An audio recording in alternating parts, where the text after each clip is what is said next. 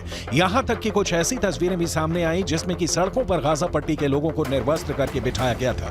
अब इजरायल का दावा है कि ये लोग हमास के आतंकवादी हैं, जबकि फिलिस्तीन के अखबार दावा कर रहे हैं कि ये लोग आम नागरिक हैं।